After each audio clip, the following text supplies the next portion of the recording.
On November 19th, 2012, a 911 call was made to the police in Spankingham County, Florida. 911, what's the nature of your emergency? I've got a bit of a quagmire on my hands here. Can you tell me your name and current address? Yeah, my name is Stuart Pecan, and my address is... Okay, Stuart, what's going on today? I just got home from school, and I went into the living room to watch some Family Guy, and there's my whole family is dead. Okay, Stuart, just relax and stay on the line with me. We've got police on the way right now. Okay, I gotta go now. Stuart? Oh, jeez. Don't hang up. Don't hang up. What the deuce? Stuart? Police quickly responded to the call and arrived at the scene.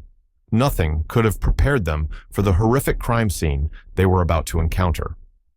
Officer George Clanton was the first to arrive, searching for 16-year-old Stuart Pecan, who had made the 911 call. However, Stuart was nowhere to be found. After making some toast, Officer Clanton entered the living room and was met with a sight that left him stunned. In the living room, Officer Clanton found the lifeless bodies of Cindy Pecan, 51, Louis Pecan, 47, Julie Pecan, 19, and Dewey Pecan, 12. All 4 family members had been brutally stabbed to death and were arranged side by side. Officer Clanton stepped outside to secure the house as a crime scene. Just then, he spotted Stuart Pecan approaching. In contrast to his tone on the 911 call, Stuart seemed oddly calm and more focused on his snacks than the current situation. After experiencing a traumatic event, it's not uncommon for a subject to appear eerily apathetic. Dissociation is a characteristic trait of shock, which could explain Stuart's lack of attention towards the officer. Or it could be a sign of something more sinister that lies deep within. Trying to gather more context into what unfolded, Officer Clanton continuously found himself being ignored by the snacking suspect. With Pecan's big bag of bizarre behaviors, paired with a growing list of unanswered questions, authorities wasted no time in taking Pecan back to the station for questioning. The following never-before-seen footage has been analyzed by a qualified team, including a licensed professional counselor, a licensed attorney, a former criminal investigator, and even an unusual expert, a former mobile waste technician specialist with an associate's degree in quantum criminology. Okay, wait, here's another one. Why do women have boobs? So you get something to look at while you're talking to them. You have to ask me to turn that off, please. I'm Detective Stuckman. This is Detective Walker. We're here to ask you some questions pertaining to what happened in your home earlier today. Stuart, now the prime suspect in his family's murder, observed the detective intently, appearing to hold his breath. His body language and facial expressions were telling signs that he might be concealing something. What were you listening to when we came in? What was that? It's just Family Guy, funny moments on YouTube. It's my favorite show. His demeanor could suggest deception or anxiety, as people often display subtle cues when hiding information. In his free time, Stuart hosted a YouTube channel called Everything Quahog, where he shared insights into various aspects of the animated Fox sitcom Family Guy. His content included discussions about episodes, reviews of merchandise, and fan theories centered around popular characters. With an impressive 8,000 subscribers and ongoing growth supported by his viewers, Stuart's potential seemed limitless. The detective was well aware of Stuart's unique fascination with Family Guy, yet he approached the topic in a friendly manner to build rapport. Yes, Family. I have seen that.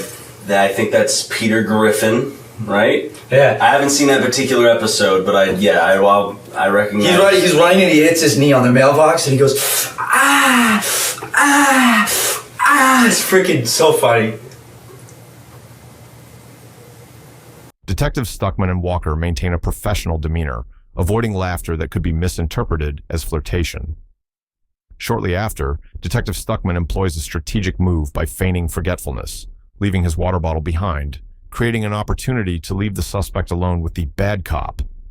This tactic heightens pressure on the suspect while allowing for a temporary shift in dynamics. The good cop pretends to make an innocent mistake, providing a plausible reason to exit and intensify the interrogation environment. Anyways, I wanted to get started I knew I forgot something. I had a water. I get thirsty pretty easily, you know. We're probably gonna be here a bit. Could I grab you anything? Yeah. Water? Okay.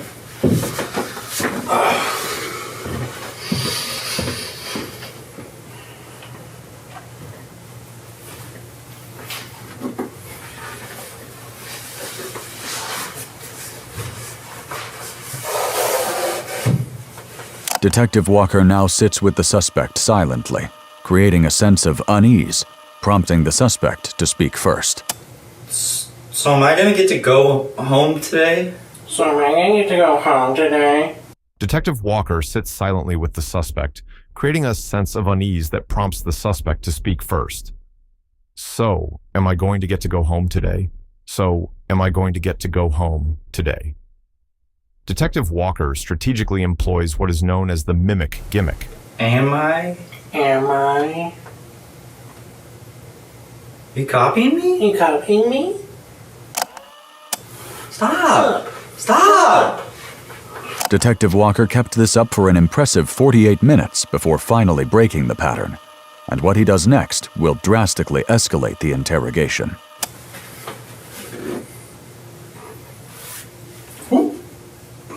Got your nose? You cooperate, you might get this back. Detective Walker maintained the silence for an impressive 48 minutes before finally breaking the pattern. What he does next will drastically escalate the interrogation, marking a significant shift in strategy and intensity. This prolonged silence was designed to heighten tension and prompt a reaction from the suspect, setting the stage for a more aggressive or confrontational approach. No, I saw Detective Walker in the break room. I think he had your nose. He was showing it off the entire room anyways. People were having a good laugh at it. It's a beautiful nose. It's a nice nose. Thank you. If I were you, I'd want that nose back. I do. And I think I could help you get that nose back. Think of it, I scratch your back, you scratch my back. All right, Stuart. You can call me Stewie. Okay, just a nickname?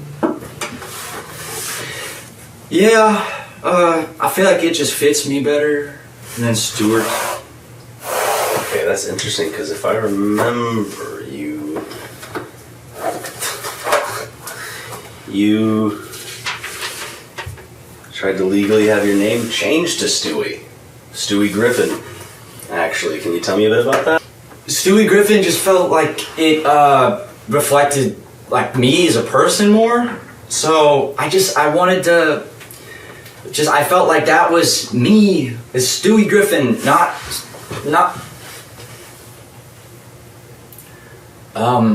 Go on.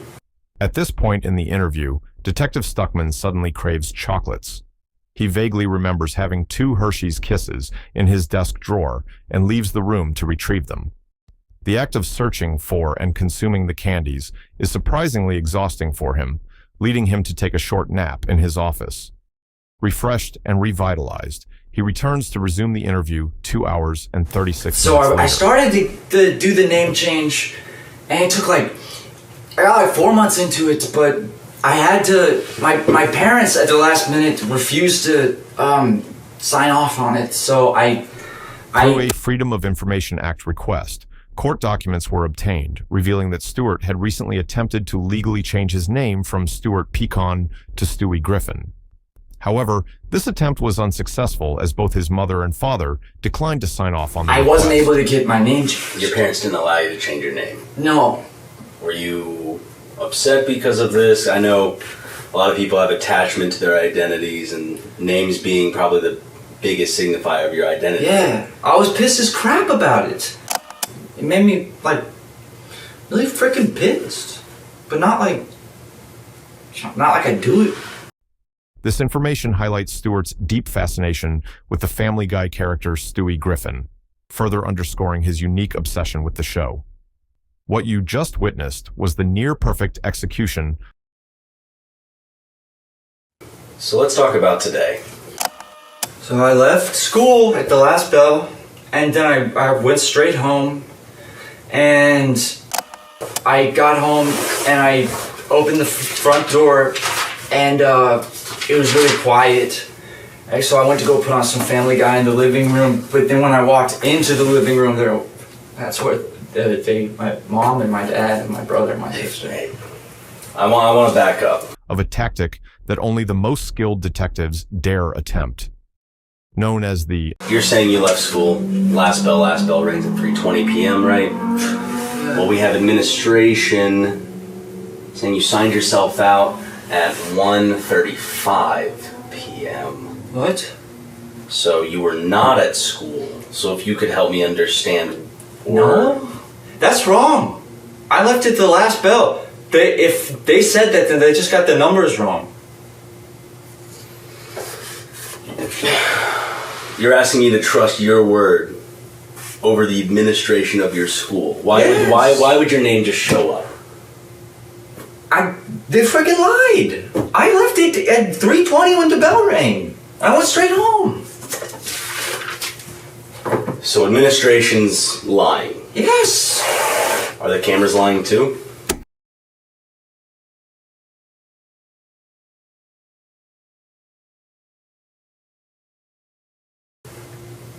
What? Cameras? What if I were to tell you I had video proof of you leaving the school at 1:35 p.m.? I'm trying to just help me understand, because everything's pointing to you not being at school. I was. They It probably puts you in the time frame. Of what? I think you know. This move aims to disrupt the suspect's train of thought, making it harder for them to maintain their fabrications. Due to the camera angle, it's difficult to determine exactly what silly face Detective Stuckman made. No. But I need you to tell me what happened. I did tell you. I told you exactly what freaking happened. Was I left school and I went home. The clocks. Do I have to go get the tape to show you? I give you one more chance. When did you leave school? 3:20 at the last bell. Detective Stuckman leaves to retrieve his laptop while Stewart waits anxiously.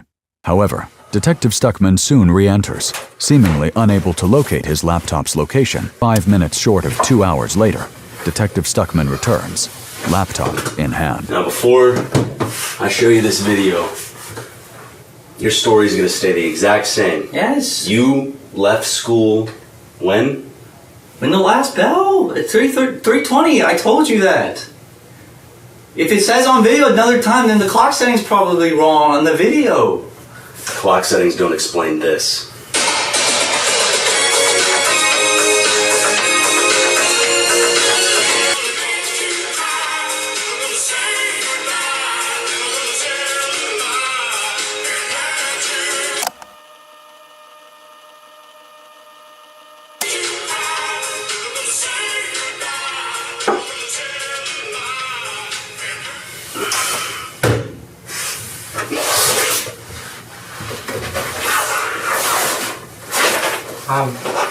I'm confused. I'm confused.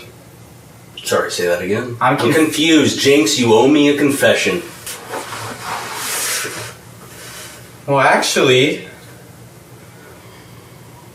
I have my fingers crossed under the desk, so it doesn't count. I don't know what to tell you. I think you left school early.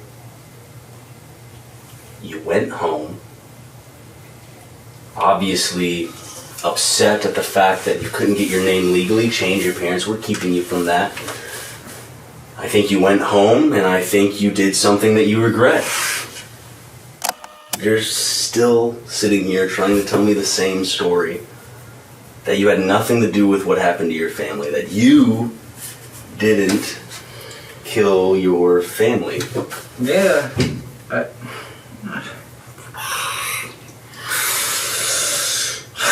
Is that what you're going to continue to say to me right now? Yes, I didn't kill my family. I already said it, and when I told you, I'm not lying. I did not kill my family. I just want to make sure that I'm hearing you crystal clear. You did not kill your family. I did not kill my family. That's all I needed to hear. Detective Walker? Detective Stuckman leaves to retrieve his laptop, leaving Stewart in an anxious state. However, upon re-entering the room, he appears unable to find it. It isn't until nearly 2 hours later, 5 minutes shy of that mark, that Detective Stuckman finally returns with the laptop in hand. Throughout the interview, something significant was overlooked by most viewers. Detective Stuckman was frequently seen checking his wristwatch. This wasn't coincidental. Just moments before Stewart said, "I did not kill my family," the watch struck midnight on November 20th, opposite day when everything is reversed. Don't get up. Don't get up, son. Am I being arrested? Don't place your hands behind your back. What did I do? I didn't do anything. I'm telling you, I didn't do anything. Stop.